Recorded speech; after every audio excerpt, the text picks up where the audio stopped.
What's up, everybody? Oh, jeez, my room's kind of a mess. We're not here to talk about that, though. Today I'm gonna be reviewing, Arrow.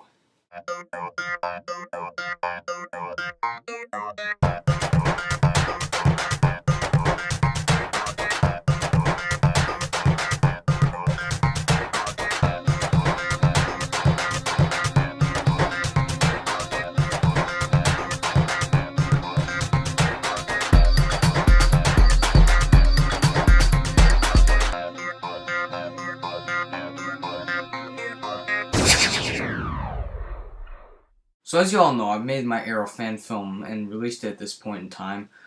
So I figured, with making that fan film, I should probably review the show to explain why I made that fan film. Well, obviously, you already know going in, I love this show. This show kicks major ass, but I kind of gotta explain why.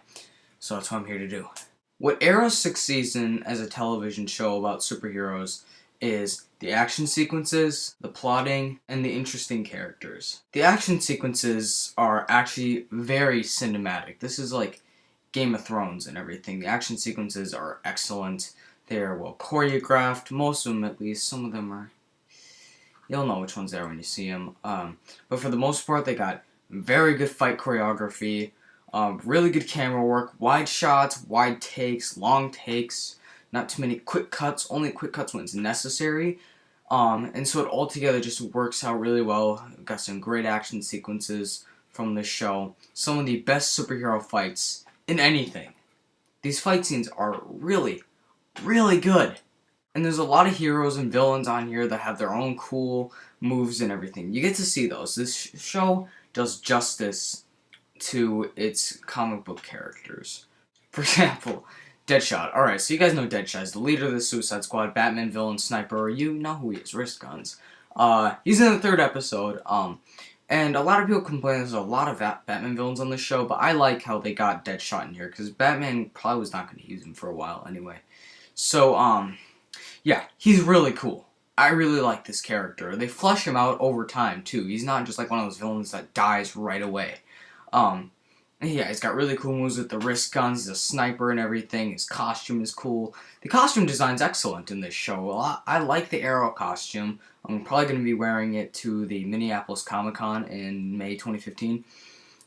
Black Canary costume's good, the villain's costumes are awesome. I'll get to the story here in a minute, but yeah, the costume design, the action sequences, everything is spectacular about that. So we'll get on to like the story, the plotting and everything.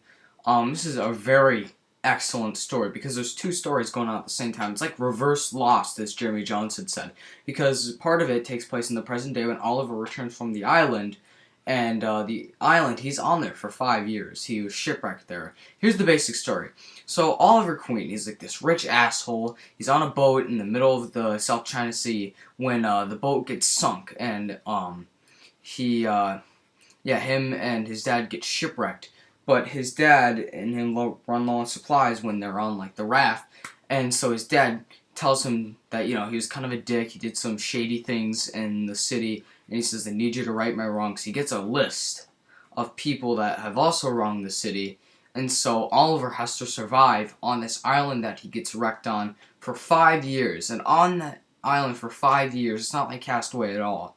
It's some serious shit goes down. It's really awesome to watch. So when he gets back, he becomes the Green Arrow. But in this show, the Green Arrow is not the witty, sarcastic Archer we all know. In the story, the origins changed a bit, but I like this story because it gives Oliver Queen more depth as a character that makes him more interesting to watch.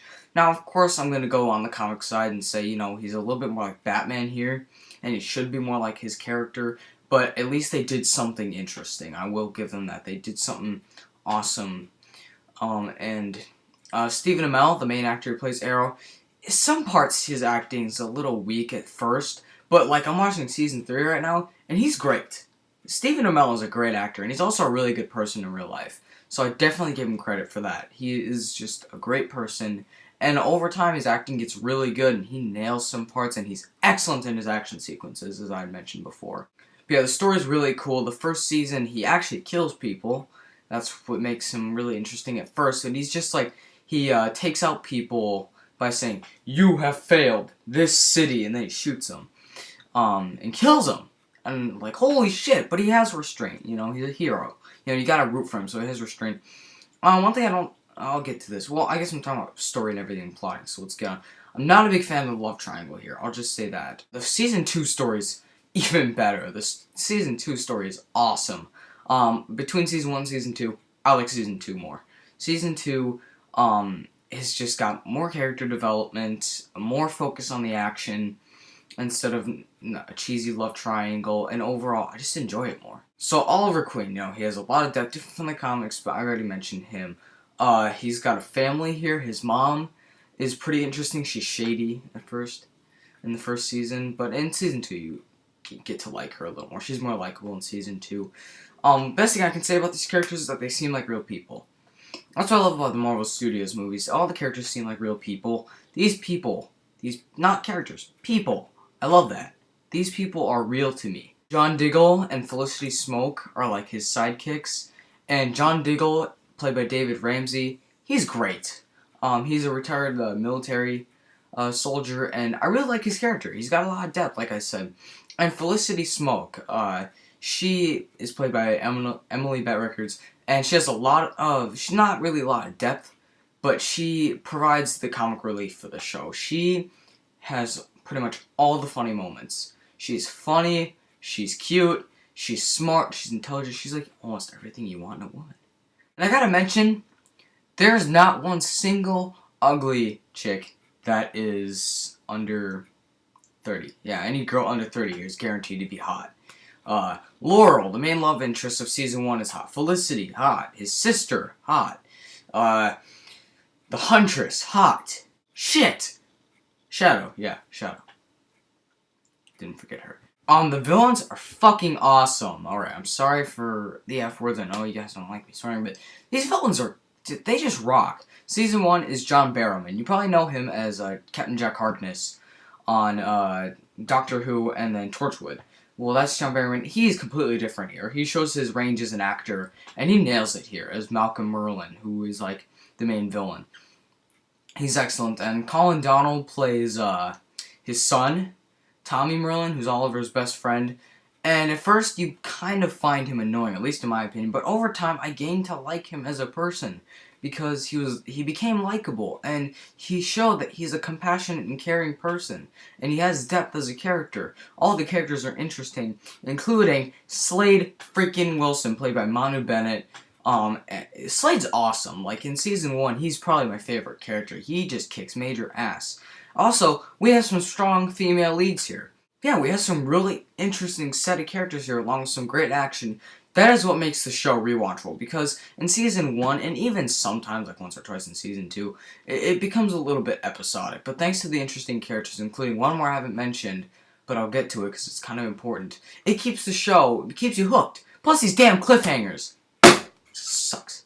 So many cliffhangers. Pisses me off, because like next episode on Netflix, but you know, now I'm watching it now, it's like, I can't go to the next episode, damn it. So we're going to talk about the sidekick. Red Arrow, Arsenal, Speedy, whatever you want to call him, Roy Harper, played by, what's his name? Colton Haynes. Haven't seen him before in anything else, but he's good here. This is the example of a sidekick done right. He is young, but he doesn't look like Chris O'Donnell from Batman Forever, who looked like he's old enough to take care of himself. He is independent yet dependent, still needs to be taught, and he's a depthful character yet again. That is what I love. And he's a great sidekick, and this is a great incarnation of the character of Roy Harper. Here he's Arsenal in season 3. Also, lots of comic book Easter eggs. If you've read the comics, you're going to catch a lot of the Easter eggs here, because they're pretty great. Also, guess who shows up in season 2? Barry Allen. And now he's got his own show that you guys can tune into. I'll have a review up for that too, pretty soon here. Yeah, Grant Gustin, excellent as Barry Allen. So some excellent action sequences, interesting characters, interesting stories, kick-ass villains, doing almost everything right, while not completely faithful to the comics, and sometimes having really bad aim. These villains have some really bad aim. I gotta say, I really love Arrow. This is a great superhero show, probably the best one there is, but let's talk about a few problems, because obviously it's not perfect.